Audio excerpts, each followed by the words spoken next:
In this video, we're redoing the fuel system on this here race truck. It's a 7.3 IDI diesel. I built this fuel cell out of an old propane tank. You should go back and check that video out if you ain't seen it yet.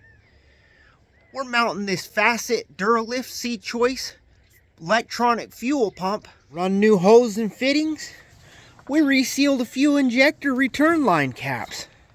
And then for the fun stuff, we turned up the injection pump about 2.5 flats. So the things needed to do this Facet Duralift electric fuel pump install is 3/8 fuel line. I'm redoing my return, so I need 5/16 as well. If you're just doing an electronic fuel pump, you won't necessarily need that. Big block Chevy block off plate for getting rid of your stock fuel pump. You'll need an elbow to go into your filter housing, and it's 1/4 inch NPT to 3/8 inch barb. And then you'll need some clamps, and I recommend this style over the standard hose clamps. This style hose clamps, guys, worm drive hose clamps, they've got a flat spot in here that makes your hose deform a little, and they don't seal the best. A lot of people use them. I don't recommend it. They clamp all the way around and you will definitely get a better seal. And then the Facet fuel pump takes 3/8 barb into 1/4 inch NPT fittings. You'll also need some wiring to send electricity to that fuel pump. So let's get started dismantling things. We're going to remove this hard line. We're going to remove this elbow.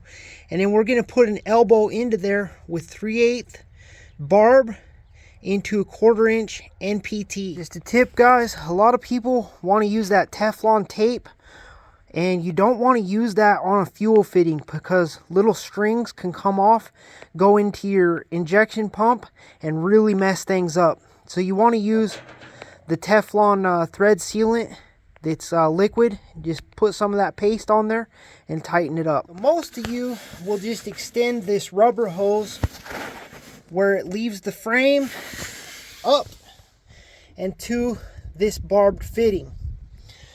Or you'll go from that rubber hose up to a pump mounted somewhere here in the engine bay and then to that barbed fitting. Okay, I am running my hose all the way back to my tank. All depends on where you decide to mount your fuel pump. It's better to mount it closer to the tank and have it push the fuel than up into the engine bay where it's pulling the fuel. But that's all personal preference and what you can end up deciding with your own truck. And that rubber line, it is the supply side of the fuel pump. It just loops around and into a metal line right up there on the frame rail that either comes from a fuel tank or from your fuel tank switch valve. That line there is the one that we're eliminating up to the filter head. We're going to go ahead and pull this mechanical fuel pump off the side of the block. A little tricky getting past that vacuum pump and down to the fuel pump. A lot of people want to dismantle the vacuum pump and do all this stuff to get to it. I just figure out the appropriate sockets, which is a 1/2 inch, and extensions, and I get her done. Bolts out of that fuel pump, pull it out of the block, get this metal line out from around stuff. Come on. And there's the mechanical fuel pump. I win. Bolts that you take out of your fuel pump are just a little too big to go all the way in and tighten up the block off plate. So I just take off about a 1/4 inch of the end. Angle grinder and the cutoff wheel work great to shorten up them bolts. Just cut a little off the tip, and then they're able to tighten all the way in. Got that block off plate installed where the fuel pump used to be. Connect up that 3/8 inch hose, run it down and zip tie it. I routed that hose right along the frame. The supply side is a 3/8 inch hose going into the pump and then down to the frame and up to the filter head. That 5/16 inch hose is for the return. It's back here behind underneath the air cleaner So we connected there and we're running it down to the frame. I routed that hose down next to the other one along the frame. The return side just comes straight back up here and to the top of the tank. I mounted my fuel pump right on the back of the cab here. And the negative or ground wire, I put one to the fuel pump mount and I added an extra right up there just in case. My positive wire, I ran down into the cab to a switch here. I'm betting your truck's a bit more stock than mine is. So you're gonna have to find switched power. So when your key comes on, sends power to that fuel pump. But if the circuit that you're gonna tap into is not designed for that extra load, you might need to run a relay. My favorite place that I've usually used to hook up a Facet fuel pump on my 7.3 is off of the alternator wiring. There's a green with a red stripe wire that turns your alternator on and off. That's usually where I tie in because it comes on and off with the key and it turns on the fuel pump for me. Knocked a hole in the corner of the old tank, drained it into a 5-gallon can, and got the fuel cell that I built out of the propane tank filled up. Now, what I'm going to do, turn on the fuel pump, and I'm just going to run it for a minute until I hear fuel draining back through the return. And then I'll know that all the air and everything is pushed out of all the lines up to the filter head and the injection pump. If you're wondering if your injector return lines are leaking, that's the perfect way to find out. See that moisture coming out? Got moisture coming out of those two as well. So looks like we're gonna have to be doing some return lines on this truck before we go racing. 5/8 wrench, put a little ATF in there. I've got this Delphi return line kit. I'm gonna go ahead and grab 8 of these O-rings and throw them in the ATF to start getting lubed up. The rest of that kit I'm gonna save for another day. I'm just gonna go ahead and replace the O-rings on this side of the engine where you can see they're definitely moist. I'm thinking maybe when I was doing all the work on this truck, I pressed down on this side or something, because this side doesn't leak at all. None of them leaked prior, so I'm just gonna go ahead and reseal this side and call it good. Just a quick tip, guys, as you're loosening these, watch your lines, okay? If you're, wrenching on one of these nuts and the line starts twisting, be super careful. You don't want to twist and break a line. And just a quick tip, whenever I get one that's kind of stuck, put my finger in that ATF, come up here, and I just kind of put it down and around. You can also use like PB Blaster or something, but I just use the ATF that my O-rings are already sitting in, and let that kind of sit for a minute. Try to kind of wipe the dirt out from around, and then go to loosening on it again. And like I said, watch the line. Make sure you don't twist and break a line. Okay, so got the timing adapter off this first cylinder up here in the front. Now I'm just gonna start popping off the caps and replacing O-rings, and I'll work my way on back, and then I'll start reinstalling the lines. And don't be completely wrenching on these lines, but they've got enough give that you can get them up and out of the way to remove your caps, guys. And once you've got them off, now you're gonna want like a small pick or something to start removing O-rings. Don't damage the injector though. Don't scratch it. Don't be putting a lot of force. These little picks they sell at Harbor Freight for just a couple bucks work pretty well. There's all the O-rings removed, and I've found it easier just to break them and pull them off than try to slide them up and out. I'm going to take these O-rings and I'll stick one down to the top groove and then I'll take a second one. I'll go over the first groove with the O-ring installed and slide it down to the second groove. I had to undo this line here, and so that I could reroute my return lines. I wanted them to come over my electrical stuff here. I just felt like that was a little cleaner and wouldn't chafe on each other as bad. Got all my O-rings on there. It's not the easiest of task, but don't go grabbing something metal or something you think you're gonna kind of stretch them or push them down with. Use what God gave you guys. Use your fingers. You don't want to cut or rip or mess up those O-rings as you're getting them on. But now that we've got them on, we're gonna go ahead and lift up our caps again and get them popped down and over. And make sure when you push it down, it kind of gives you a little click, and you know that it's in place. And something that I like to do is I just get them all up on top there, and then I dip my finger over here in my lube and I kind of wipe it around that O-ring and then push it down.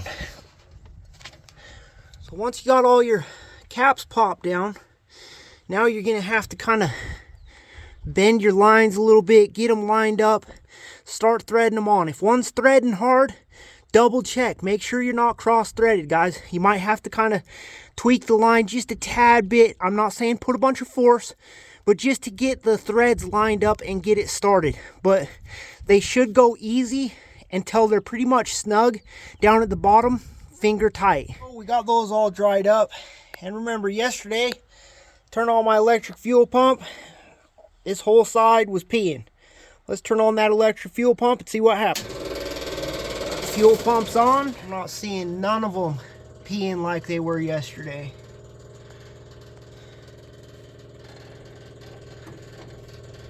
All of them staying dry, guys.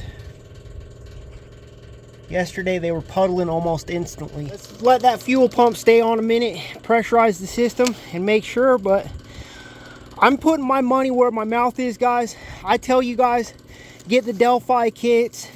Other people say that you can only buy them from one company or you're gonna blow up your truck and ruin it. Yes, that's an exaggeration. I tell you guys that you don't have to replace all the caps. You don't have to replace all the pieces and parts. You literally just watched me only replace some O-rings. And did I mention, those aren't even Viton O-rings. They're just the ones that come with the kit. And my caps are staying dry. Let's fire this old girl up. 1 1000, 2 1000, 3 1000, 4 1000, 5 1000, 6 1000, 7 1000, 8 1000.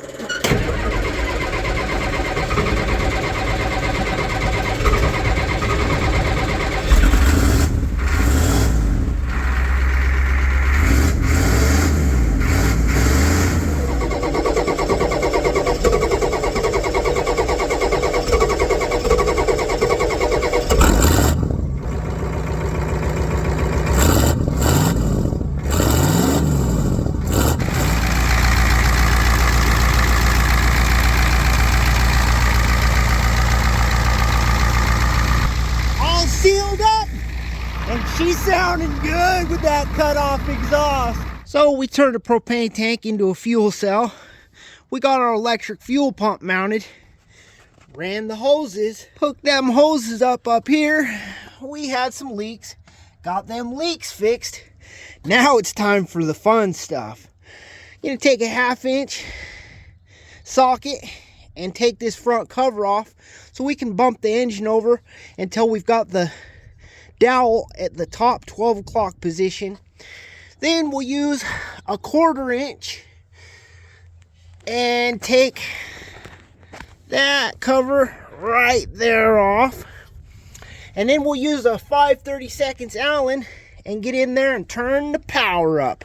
Turn the fuel screw up. Oops, I lied. 7/16, not a 1/2 inch. Alrighty, so had a little sealant on that, so had to give it a little knockety knock to get it off. But this is the dowel pin that we want up here at 12 o'clock position. Usually I'd tell people use a screwdriver, arc across their solenoid over here on the fender well. But mine's been moved back into the cab, this being a race truck. I'd also recommend removing that connector there, which is your fuel shutoff solenoid, so your truck don't start. But now you're gonna want to bump over the key and, like I said, get that dial up to 12 o'clock. This being a race truck, I can just go ahead and keep the actual ignition off, and I really don't have to worry about it starting. But we'll bump it. Ooh, we're getting close. We'll bump it again. Just a see here. Let's see. Well, went too far. So that was pretty good. Oh, I had to use a screwdriver and kind of get down in there and break the paint off the nuts. Got those little baby bolts out of there. Now we're gonna pull that cover, but be careful. It's got a gasket on it. You don't want to mess up the gasket and need a new one. Well, definitely leaks some fuel out when you get that cover off. There's the little cover we pulled off and the little rubber gasket. We've got a 5/32 Allen wrench, and you gotta go in that hole there. Hopefully I can give you guys a decent view, but right there at the top there, you see that black kind of hole looking thing? That is where the Allen wrench goes to. There you go. Now you can see it. So that black hole there is where the Allen screw is at. And so we're going to go ahead and get the Allen screw put in there and adjust this. I'm thinking about 2.5 flats. And by flats, we mean the flat areas on the Allen wrench. So if that's a flat, we go 1, 2, and then just a little past. Now, if we're coming from the passenger side of the engine, if you do a clockwise rotation, that turns the fuel up, increases the fuel. If you go that way, you're decreasing or turning the fuel down. So we want to go that way, 2.5 flats. It's a hard one to turn, so I used the Allen wrench with an adjustable on the end to give me some leverage. Now we want to make sure get any little flecks of dirt and stuff off this one, because fuel does go up against that side. We don't want dirt and gunk inside of our injection pump. So let's get this put back on. Alrighty, side cover's back on, and I'm just gonna make a note to you guys. I turned it up about 2.5 flats. I've heard about people turning it up 3. I've heard people maxing it out. I'm going to explain something to you. This truck is never going to tow. It's never going to be going up a long mountain grade that I'm going to have to bury my foot for half an hour at a time. It's literally going to be on a short course circle track that is very small. So it's going to be floored, let off, floored, let off, floored, let off. And so it's not going to build up the EGTs that maybe a street driven mountain climbing towing truck would.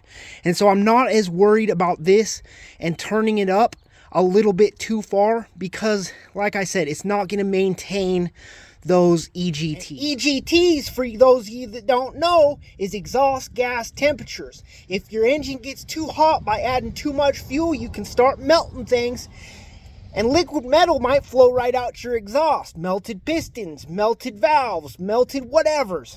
Not a good thing. You can spend about $100 on an EGT gauge. Definitely cheap insurance instead of melting down your motor, guys. I recommend installing one if you're going to turn up the fuel. Little RTV gasket maker on there, and we'll get that front cover reinstalled. I tried to scrape it up the best I could. Really wasn't happy with myself, because I know a few little pieces of that silicone ended up down inside the engine. Hopefully it doesn't clog up no little ports or passages or cause me issues. Side note, I think maybe I should have used the black kind of RTV, but this is what I've got, and so that's what I'm going to use. Hey guys, so start off, let's turn on the fuel pump, try to fill that injection pump and stuff back up. And we'll power up the truck.